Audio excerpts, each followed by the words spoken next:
They won the national championship. Miami won the national championship. Let's see what Georgia can do. Munson's getting excited, isn't he? Or is that Murray? That was Munson. I think that was Munson.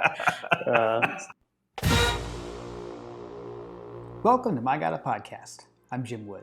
In this episode, John Powell and I review Georgia's 34-10 domination of Auburn and what led to the Dogs becoming the #1 team in all the land. As always, remember to check out store.mygottapodcast.com to see our latest merch. And you can follow us on social media at MyGottaPodcast. Finally, if you like what you hear, please subscribe, rate, 5 stars obviously, and review the show. If you leave us a review, you just might hear it on an upcoming episode. Now, let's join the conversation in progress. Yeah. Pizzle. Let's go early.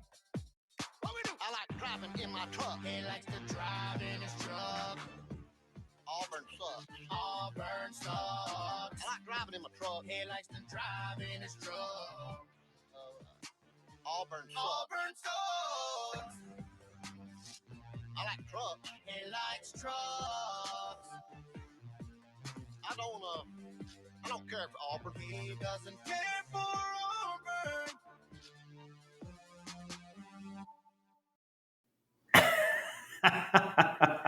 We had a lot of guys that didn't care for Auburn yesterday. we do not care for Auburn, especially soccer dad Auburn. Oh, yeah, I forgot about that.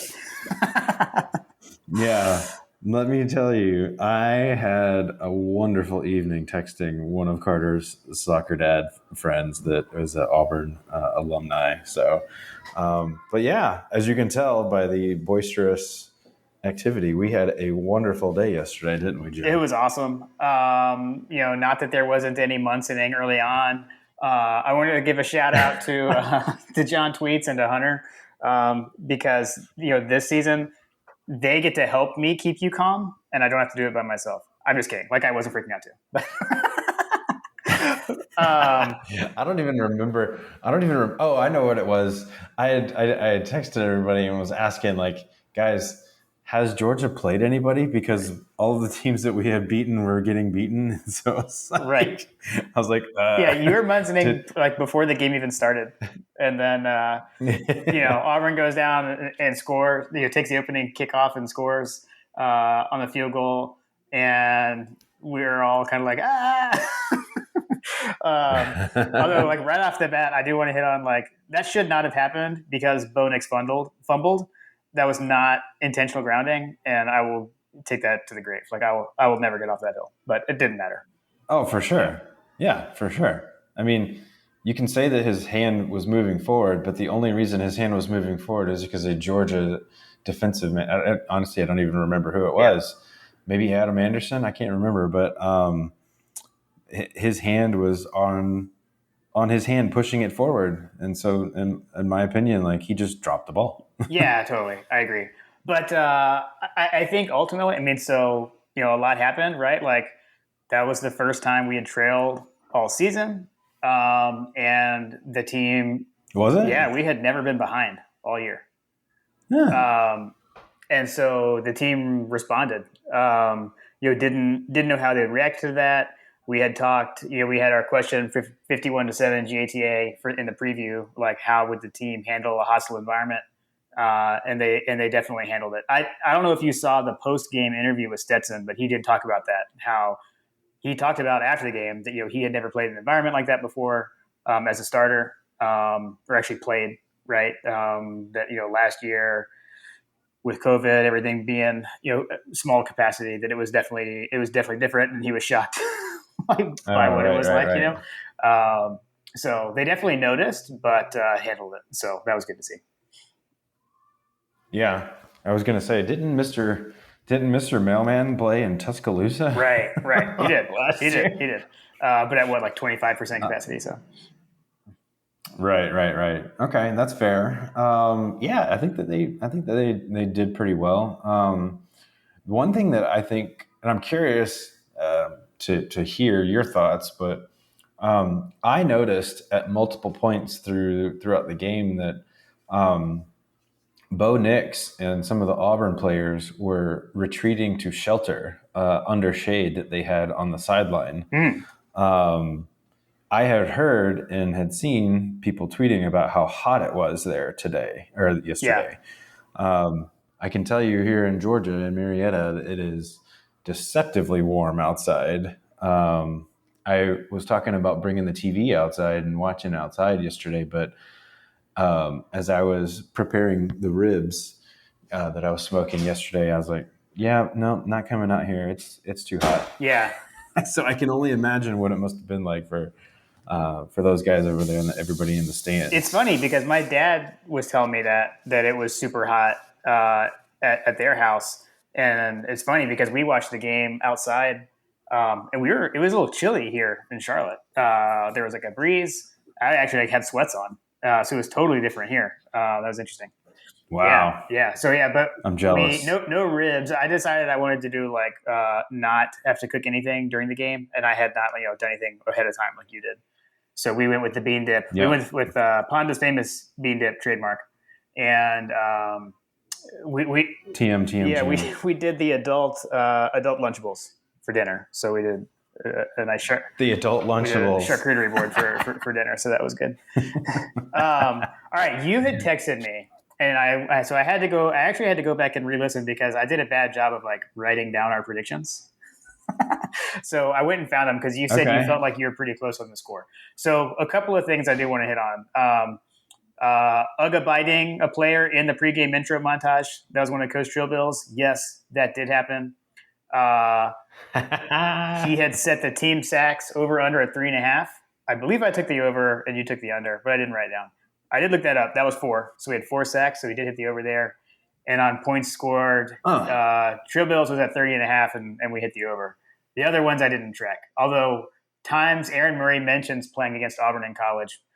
Over under was at 5.5. I feel like it was a lot, but I kind of ended up tuning those guys out, like just mentally, because they were talking so much. Like I have to say, not a fan of the 3-man booth. Like it felt like between Aaron and Neuheisel, like they were having to work too hard to get their thoughts in or something, and it was just too much for me. But whatever.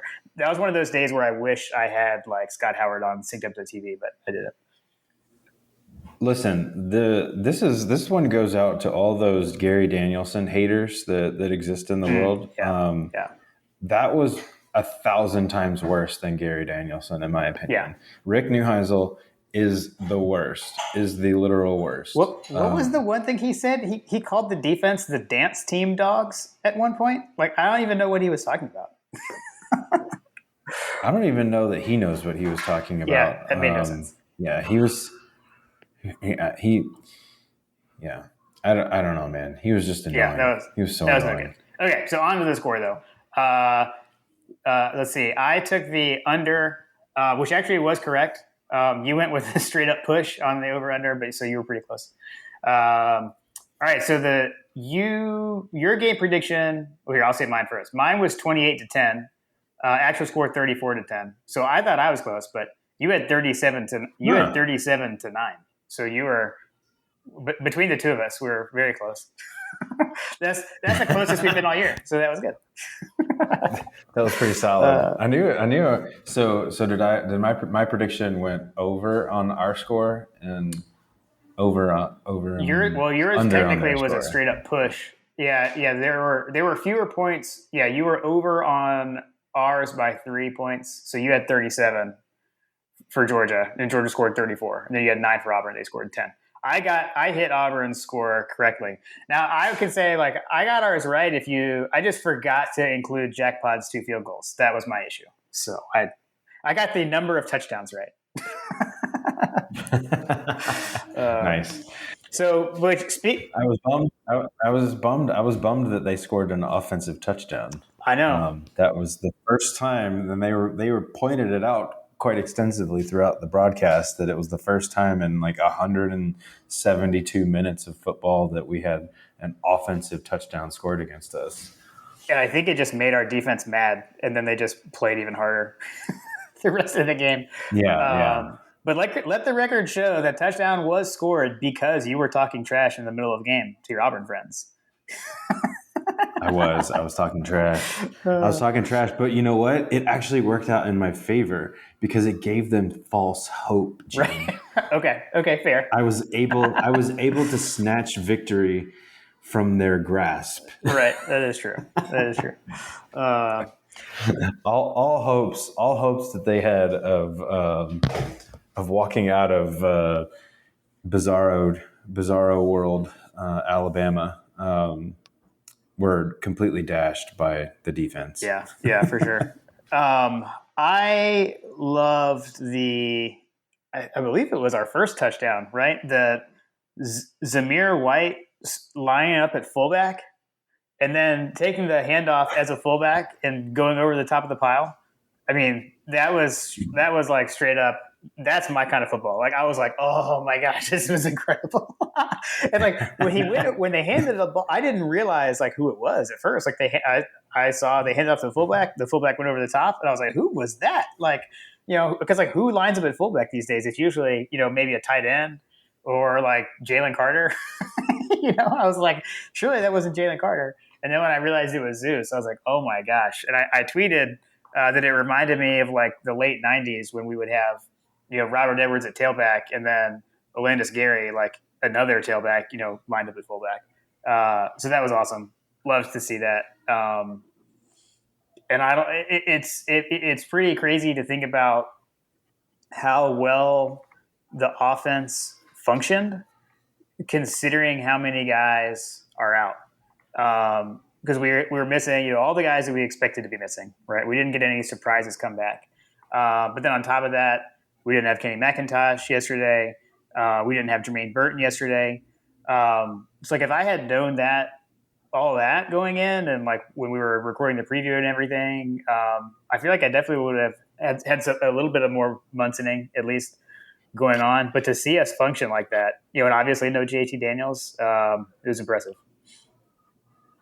Yeah, when they, I think it was Ratty tweeted out during the game like how many players we were missing. That didn't even count like the couple of players that went out and didn't return. Yeah. We lost Chris Smith, we lost Sawyer, which sounds like that they're going to be okay. They haven't gotten the kiss of death yet for hopeful. But yeah, there was like this. I think we were missing like 22. We were missing like 22 guys through injury across the board, and it was like you could basically put together an entire football team with the amount of contributors and starters that we are missing, which just goes to showcase just the embarrassment of riches that are that's currently playing football at UGA. Had this been like a Richt era kind of team where you get some of these injuries from key contributors like a starting quarterback or a big wide receiver, those would have tended to be like, oh my gosh, what are we gonna do? But now it's just like, we'll just reload with another couple 5 stars. We'll be fine. I mean, you're right? I mean, those are the kind of things that in the past we would point to and say, well, this is why we aren't playing as well, right? Like, look at all the guys who are missing. Yeah.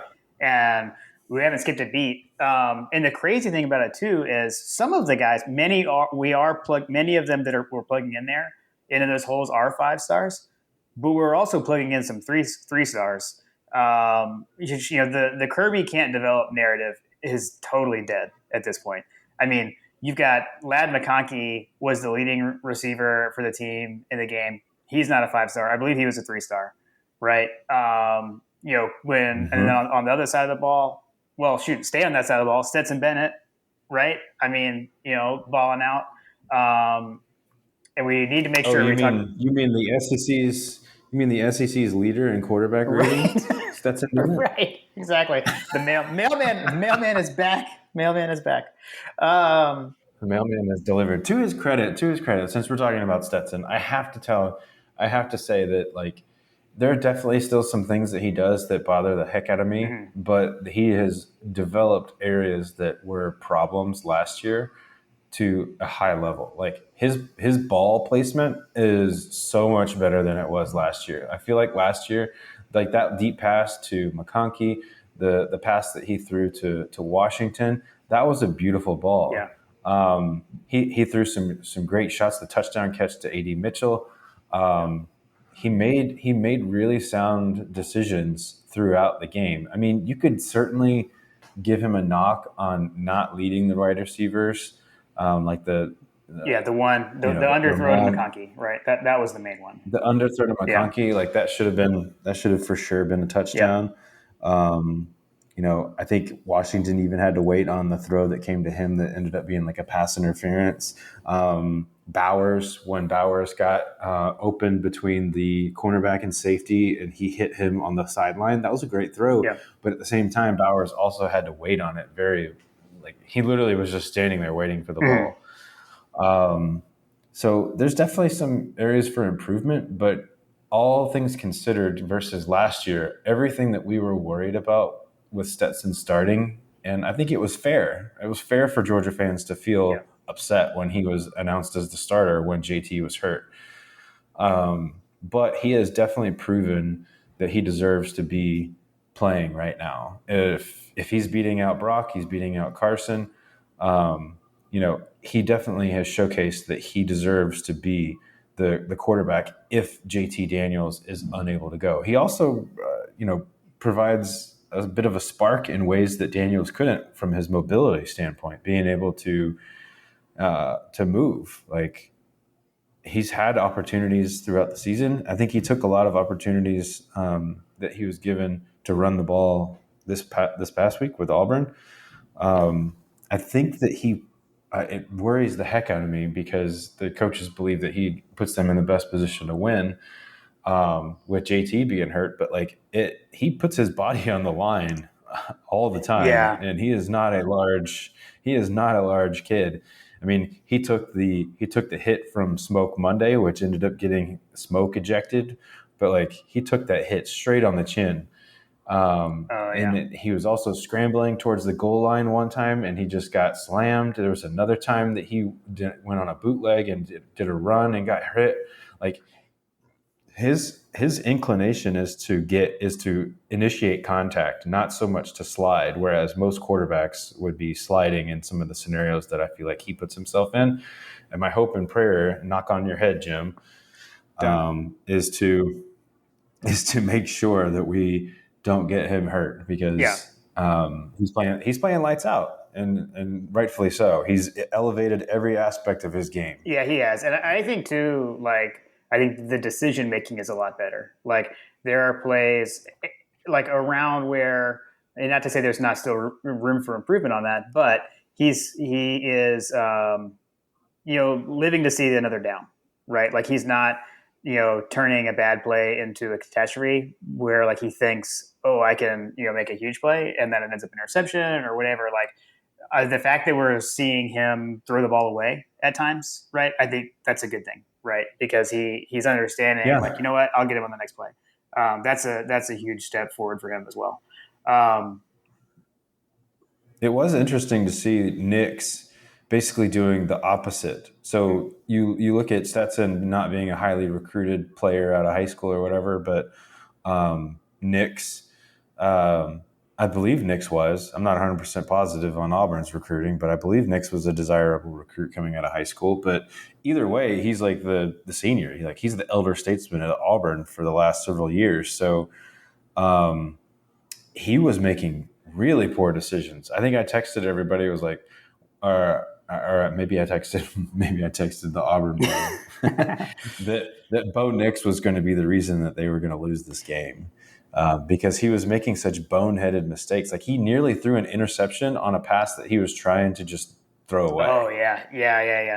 I mean, Adam Anderson caught that ball out of bounds, but yeah. When that happened, I was like, ooh, man. I mean, he did kind of what, honestly, I mean, it played out kind of like we thought it would, right? I mean, sure, you can go running around in the backfield or whatever. It's one thing to try that against LSU. It's another to do it to us. It did work a couple of times. And I got to give him credit. I mean, the guy is a good athlete, right? I mean, he's athletic. But over the course of the game, to think that that's going to be what's going to propel you to a win over Georgia, I didn't think it would happen. And I'll say too, that's when I talked to my dad, before kickoff Or it was Friday afternoon. At any rate, that was basically what I was saying. It's like to me, that's what the game came down to. It was like, can Bo Nix beat you? And no, like was my prediction, and then that was also the reality, obviously. So, Well, yeah, that definitely is how it bore out in the stats. One of the things that we talked about was, these running guys, and I was surprised at how Jarquez Hunter. I mean, we literally shut them down from a running game standpoint. yeah, They had no ability to move the ball on the ground, and even though I like looking back at the stats, like they averaged 1.6 yards per rush. yeah. That is absolutely anemic when you look at who they have on their team. Jarquez was averaging 11 something yards per game coming into this Yep. game. Tank Bigsby was pretty heralded. Like we thought that he was going to be a problem. Yep. Coming into the season, and he was probably going to be like an all SEC type running back. But we literally made them look like high school kids. Yeah, I mean, Bigsby had 10 carries for 29 yards, 28 net because he lost one. So 2.8 yards per carry for Bigsby and 3.6 for Hunter.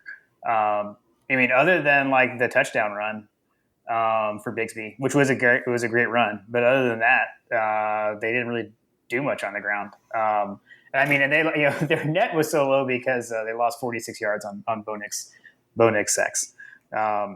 And also, as predicted, the Bo Nix streak of pass attempts without an interception came to an end. So that was also good to see. Yep, I was actually checking on the ribs when that interception went down, and I knew that it happened because Carter and his little buddy that he had over here from the soccer game, they were yelling and screaming in the house, and I was like, yeah. And they go, I could hear Carter in the house, interception, yeah, suck it. That's awesome. Yes, Carter, I love it.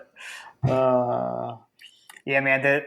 I mean, the defense did what the defense does, basically, right? I mean, and like early in the game, like I'm not going to pretend like there wasn't any Munsoning, right? We're down, and like it was a little toe to toe for a little while. And there are teams that have good starting lineups, right? But we just saw what depth does to a team like Auburn. What our depth does to a team like Auburn. As you get deeper into the game, their guys are tired and our guys are not. And you've got Zamir White running up the middle when he gets hit. I mean, that last touchdown should have been like a 3-yard loss. And Zamir just ran through the tackle and then somehow split the entire defense and scored a touchdown. I jumped out of my chair and showed off my half-inch vertical or whatever I have, and it was that was awesome. Yeah, we performed admirably on the offensive side of the game. The story of this team is going to continue to be the defense and how. And I guess that's probably not fair given how well Stetson has played at quarterback and how well our offense has generally been doing. But if we're being honest, like this is kind of what should have happened last year. Mm-hmm. Like there were plays all over the field last year. It's just now we're executing. Yeah. And so we knew that we had the ability to play like this from an offensive side of things. I don't think anybody was ready for and prepared for the level of domination that we are now seeing. And I think that that's probably a good transition into some of the numbers that John had kind of put together and was putting out into the ether.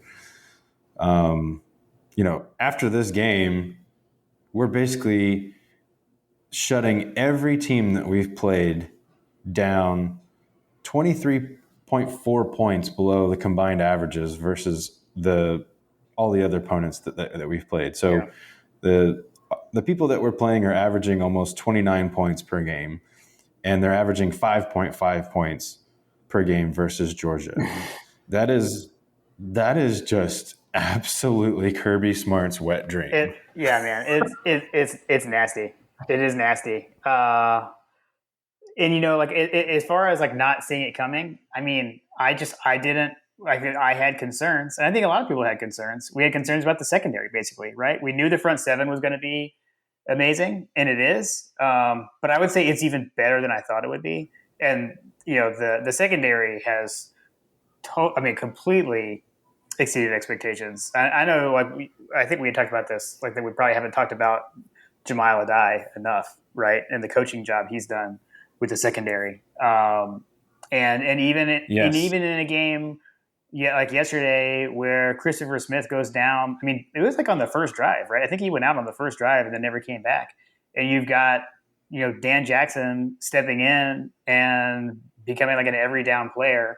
And he played great, right? I mean, it's one of those things where just like last year in the game, actually last year against Auburn, right, when LeCount was out for, or he got ejected for targeting, right? So LeCount gets ejected, is out the rest of the game, and Christopher Smith came in, and we didn't like notice, right? And that's pretty much how it was last year. Like it's not like we saw Dan Jackson getting spoke anywhere. And this is a secondary that we had expected to have Tyke Smith all year. We didn't, but we did see him get his first snaps yesterday on defense as well. I know he was in there when Steen was out for like a play or two. Tyke came in. So I don't know, good to get his debut. And I don't know. Hopefully Smith is back anyways. Well, they're both Smith. Man, see, now we're going to be Christopher. Hopefully Christopher is fine and is back next week anyways. But with Tyke playing, that's only going to help us. Yeah, no, I think that the secondary, we really need to heap the praise on Jamal Adai. I think that the secondary. I was talking with the Auburn, the Soccer Dad alum yesterday morning. Carter had a soccer game, and I went, and I knew that I was going to be seeing him. I was decked out in Georgia.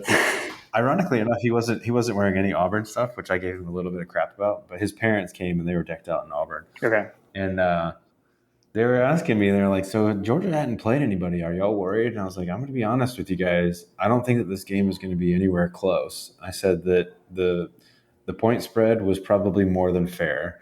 And I asked how they felt about it, and they were like, "Well, we think it's going to be a close game. I think it's going to be a good game." They were jazzed. They were hyped. They were really. I told you in the preview that my alumni friends from Auburn were really high on their team this year. Yeah. And I did do a welfare check a few times, like, "Hey guys, how we doing? How we feeling?" Yeah, right. Has Georgia played anybody? Or has Georgia played anybody yet? Because that was what was being thrown in my face was like, Yeah. Georgia hasn't played anybody, and you barely beat Clemson. I was like, but you guys struggled to beat Georgia State. Like, come on, guys. Like, let's get a little bit of the cognitive dissonance that was happening with the Auburn faithful was quite humorous, and I had to avoid like conflict because I was so overly confident in my position that I didn't want to come across as a complete dick. Yeah. Right. So I was like, I think it'll be a good game. We'll see. Good luck to you guys. Good game. All that kind of stuff. So, Right. At this point, Bo Nix is probably the best quarterback that we are going to face the rest of the way through, unless I haven't looked ahead. Of course, we haven't done the Kentucky review, but Levi's or whatever, I'm not sure how he's ranking, but Bo Nix is the best quarterback that we're going to play the rest of the season. So it's only going to get worse until we hit the SEC championship and we're maybe up against Bryce Young or something like that. But even then, I don't know. I think that we've seen the best quarterback that we're going to face the rest of the way. And that does not bode well based on the data that we're seeing here. And speaking of that data, like, again, John put this out on the internet yesterday, but only 3 teams since 2001 have allowed less than 10 points per game for an entire season. 2 of those teams won national championships. Yeah. And through 6 games, we're right there. We're the best as a matter of fact, through 6 games. Right. We are better than all 3 of those other teams in points per game allowed. 2001 Miami, which is generally regarded as one of the most dominant national champions that team was good. ever. Yeah. 2008 USC, which ironically that year Georgia was ranked number 1, so we're a bit of irony there. 2011 Alabama is the gold standard for SEC defenses. They won the national championship. Miami won the national championship. Let's see what Georgia can do. Munson's getting excited, isn't he? Or is that Murray? No, that was Munson. I think that was Munson. I think you just got your cold open. He's hunkering down. Let's see. I wanted to call out a couple of things. One thing from Dawgs Stats, he posted a video of the last touchdown drive, which was the one that we talked about the run, about Zamir White's run, but the entire drive was run plays. It was like 8 runs and no passes to seal the game, and I just love that. I love to see a game end that way. Just kind of suck the life out of your opponent. That was awesome, and we actually got like an unsolicited comment in from a listener. Wanted us to bring up a couple of things on Twitter, which I feel like there's a thirsty joke in there somewhere, but I'll let that go. So Jason Huggins, Hug Dog, said, "Hey guys, a few thoughts for your show. 1, iron sharpens iron. Our quality depth is a result of consistent elite recruiting." And I would agree. I mean, our depth is, we talked about the depth. It's not something that we've had before, and you can see what it does to other teams. Second, he said, Lad McConkey is Hunter Renfrow with wheels. I like that. I like that. Because, like, McConkey is fast, man. And I will say, like, his route running is really good. The one that was not a touchdown, with the underthrow, I don't know if you remember that route. I mean, he totally faked out the defensive back. That was beautiful. Yes, he did. I think that I do have one criticism to make of Mr. McConkey. Okay. The very first series, 3rd down, it was like 3rd and 8, and I don't know if this is necessarily on Stetson or if it's on the route, but he ran across, when he caught that ball, he was way short of the first down. Yeah. It looked like he was supposed to be further downfield, and I think that Stetson recognized it, and he was like pointing. He was doing one of those, like, yeah, he should have gone beyond the sticks. Like, right. he knew that he was short, kind of thing. So anyway, one little criticism, like I said, there's when you're picking nits over a wide receiver that no one expected to burst on the scene with 130 plus yards of receiving. So, yeah, for sure. Anyway. I agree. Let's see, number 3. How did Auburn's offensive line get away with so many holds?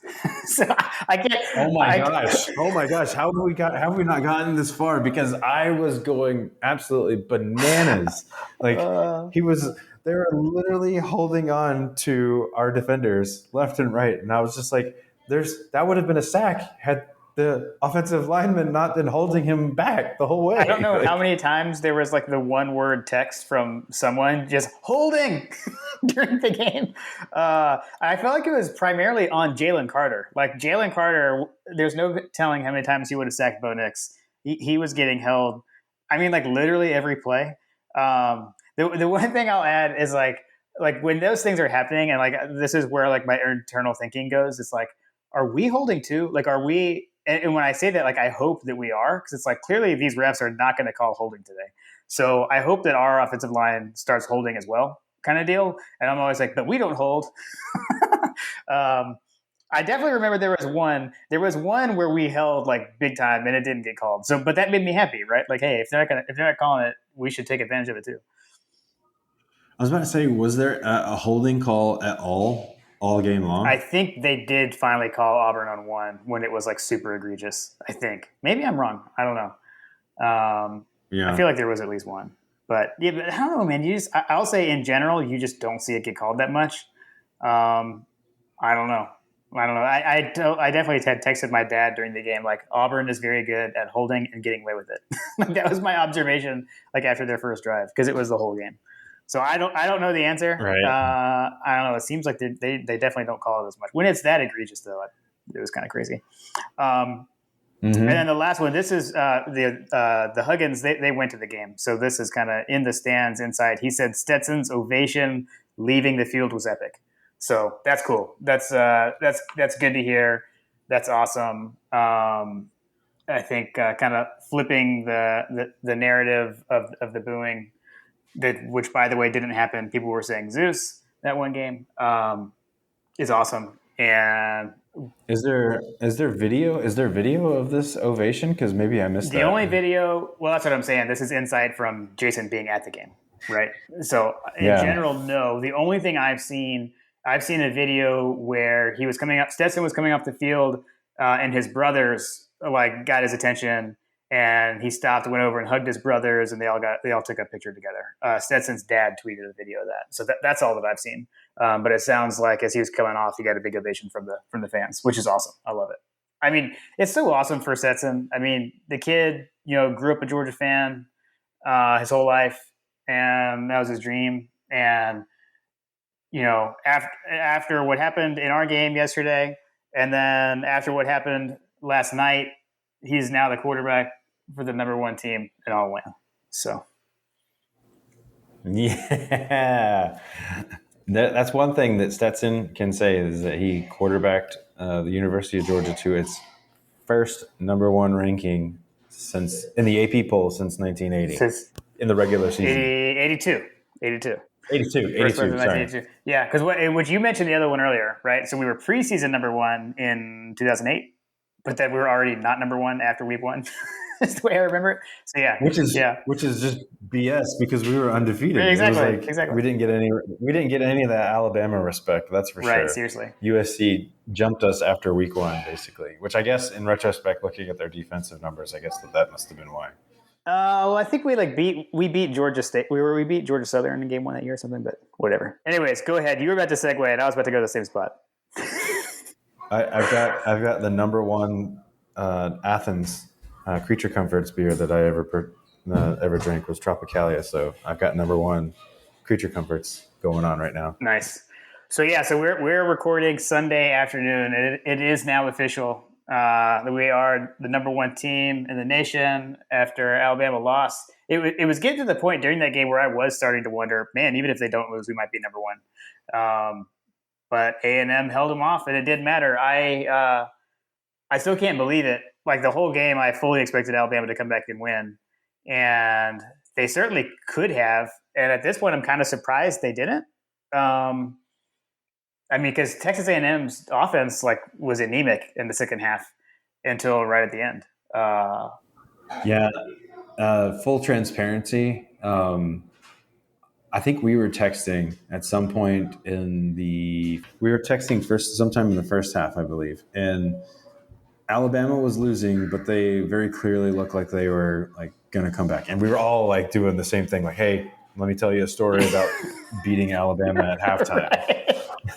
Yes. So I felt like that they were going to definitely Nick Saban the heck out of that game and figure it out and win. Mm-hmm. So at some point I must have passed out because I just fell asleep on the couch. I don't know what happened, but I woke up and all of a sudden it was a few plays before they kicked the field goal to win the game. I woke up and was kind of and I looked at the score and I was like, oh my God, what just happened? Because they were about to kick the field goal. And I was like, oh my gosh, Fisher's about to do it. And of course, obviously they did. So that was pretty cool. I mean, first time, Kirby doesn't get to be the first one to beat him, but I don't really care because it was so funny to watch. Yeah, ultimately, so agreed. Wanted Kirby to be the first former assistant to beat them, but this is a big deal. Them losing that game is big because it eliminates, I think, two scenarios. It eliminates the Bama not winning the West and still making it to the playoff. That can't happen. And then I think it also eliminates the Bama losing the SEC championship game and still making the playoff. Like, I don't think that I think that's now off the table. So them losing that game has huge playoff implications. So Yeah, no, just from that I standpoint, totally agree. yeah. I totally agree. I mean, I think that he's had what, 2 undefeated teams in his entire career or something like that. They always lose. They always lose some game. Mm-hmm. Right. I don't think that anybody believes that we won't be facing them in the SEC championship game. Should that come to fruition with all the awesomeness that we're flexing on everybody. Should we play them in the SEC championship, Georgia would then have the opportunity to send Alabama home packing. And I feel like that resonates way more with people than, dang it, we're going to have to play these guys again. Yep. Totally agree. 100%. So in actuality, I think that if things continue to pan out the way that they have, Alabama has 1 loss at the end of this regular season. Georgia it runs the table. We're undefeated. It really makes that SEC championship game that much more important for them than it does necessarily for us, because then we might be in that scenario that they were in. Yes. Yeah. No. Totally agree. Yeah. It was big. It was big. I'm still shocked. I am still shocked that they lost to a 3-2 team that was not ranked. That's crazy, man. It's crazy. Listen, I think that we've talked about this. We've talked about it, but there's just something, I don't know, it just feels different. This Alabama team feels like probably one of the worst Alabama teams that I've seen. Mm-hmm. Yeah, it doesn't feel the same.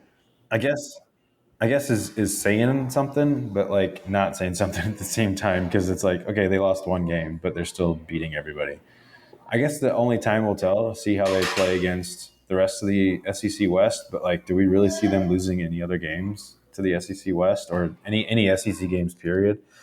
But I guess with that defense giving up as many points as they have been, and their quarterback play not necessarily being quite as Mac Jones or AJ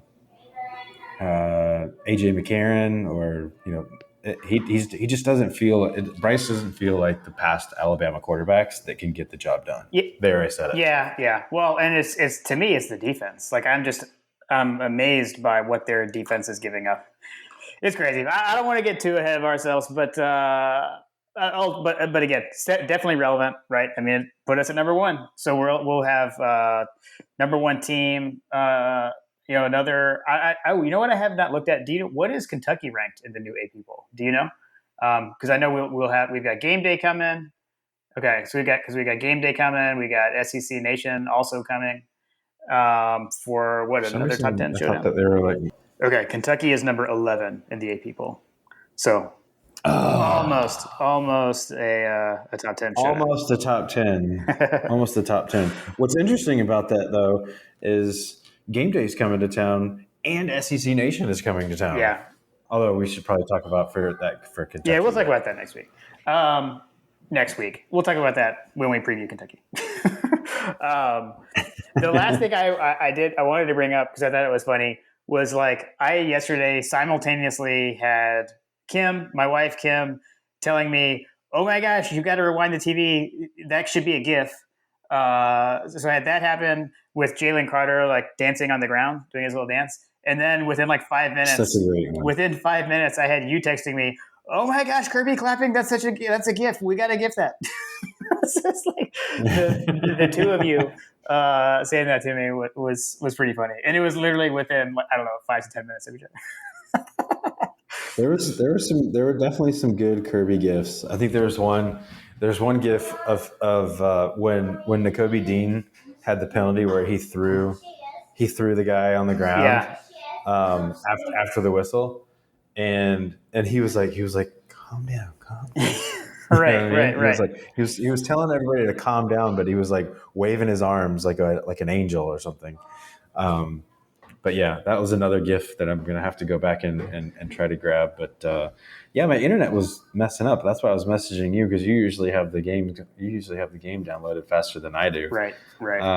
Yeah, but I couldn't. I was like having trouble accessing the stream on my phone to record it. But well, I did that with like the recorded your TV with your phone variety. So I don't know. They looked pretty good though. It worked. It was okay. May have to clean that up later and GIF post production. Maybe we can release a cleaner version, but we got them out there. Yes. But the one that you did of Jalen Carter dancing on the ground was pretty awesome. That was hilarious. That was hilarious.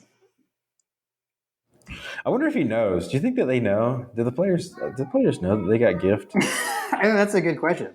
We need to see. We need to see if we can figure that out. I was halfway waiting for a soundboard. It's not on there. I'm getting mad. To put glasses on it. I'm getting mad at myself. You know, new soundboard, having some technical difficulties with the new soundboard. It's not rebuilt correctly, I guess. That was my bad. Trying to put glasses Yeah, on. no worries. There we go. Oh, there it is. We're trying to put glasses on the soundboard. Oh man. Too funny. You know what? Actually, two housekeeping things before we wrap. So one, our store. Our store did never go away, but we do have the hats available again on the My God Podcast store. So if you want a My God Podcast patch hat, you can go out to store.mygodapodcast.com. Check that out. We've already got several orders since we re-released them on Friday, which is good to see. That's pretty awesome. And then one other thing I wanted to say, it is Breast Cancer Awareness Month, and the Bulldogs Battling Breast Cancer of Athens is doing a fundraiser this month. So be sure to go follow them on Twitter. Dwight's been tweeting about it recently. You can pledge $1 amount per point Georgia scores in a couple of games. So if you haven't checked them out, be sure to give them a follow and go check that out. So that is about all I got. You got anything else? The only other thing that I would that I don't think we mentioned was D-Rob. Oh yeah, how could I forget about that? Oh man, I'm glad you said that. Yeah. D-Rob had himself a little bit of an afternoon too, which is interesting because he left, I think, to get some more playing time, right? And so I'm glad. It was nice to see D-Rob getting some playing time, and it was also nice of the announcers to mention on the game like how highly he felt about his former teammates. That those are my boys. Yeah. So that was good. That was good to see. It was good, and it was one of those things where I actually saw like in the post. I don't know, when the game ended, the camera's still on the field, and you can see the guys all going up to each other. Like there are shots of D-Rob talking with our guys, and you can see, still the camaraderie there, which is good to see. Yeah, I mean, good for him, right? I mean, he was their leading receiver in the game. I will say that was the, I said like Bo Nix did it maybe once or twice.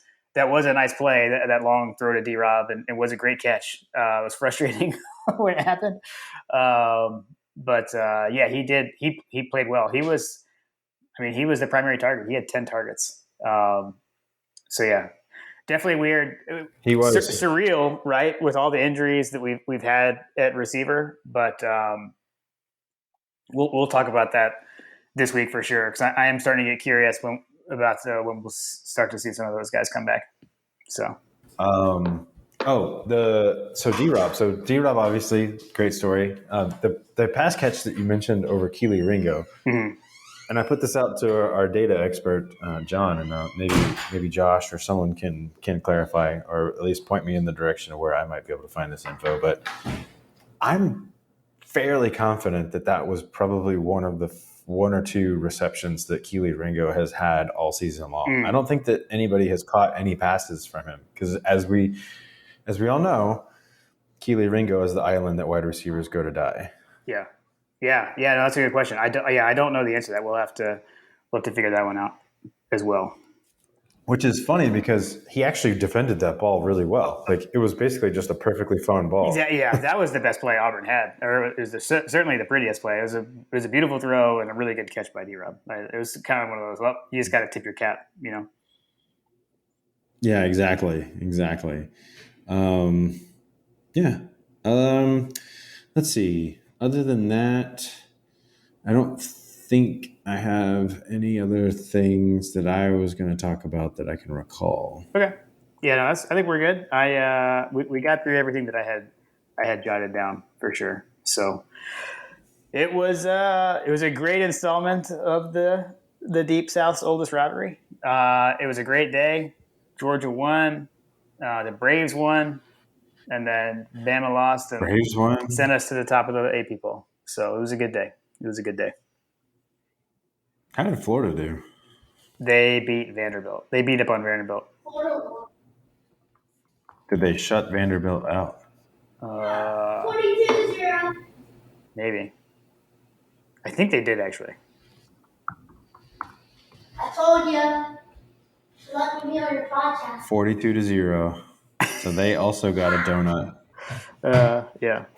I don't know if you could hear Carter. I don't know if you could hear Carter in the background. He goes, "They did 42-0. Boom! I should be on your podcast." Look. We don't call him the most famous podcaster in the Powell household for nothing. We don't. He is the most famous podcaster in the Powell household. Awesome.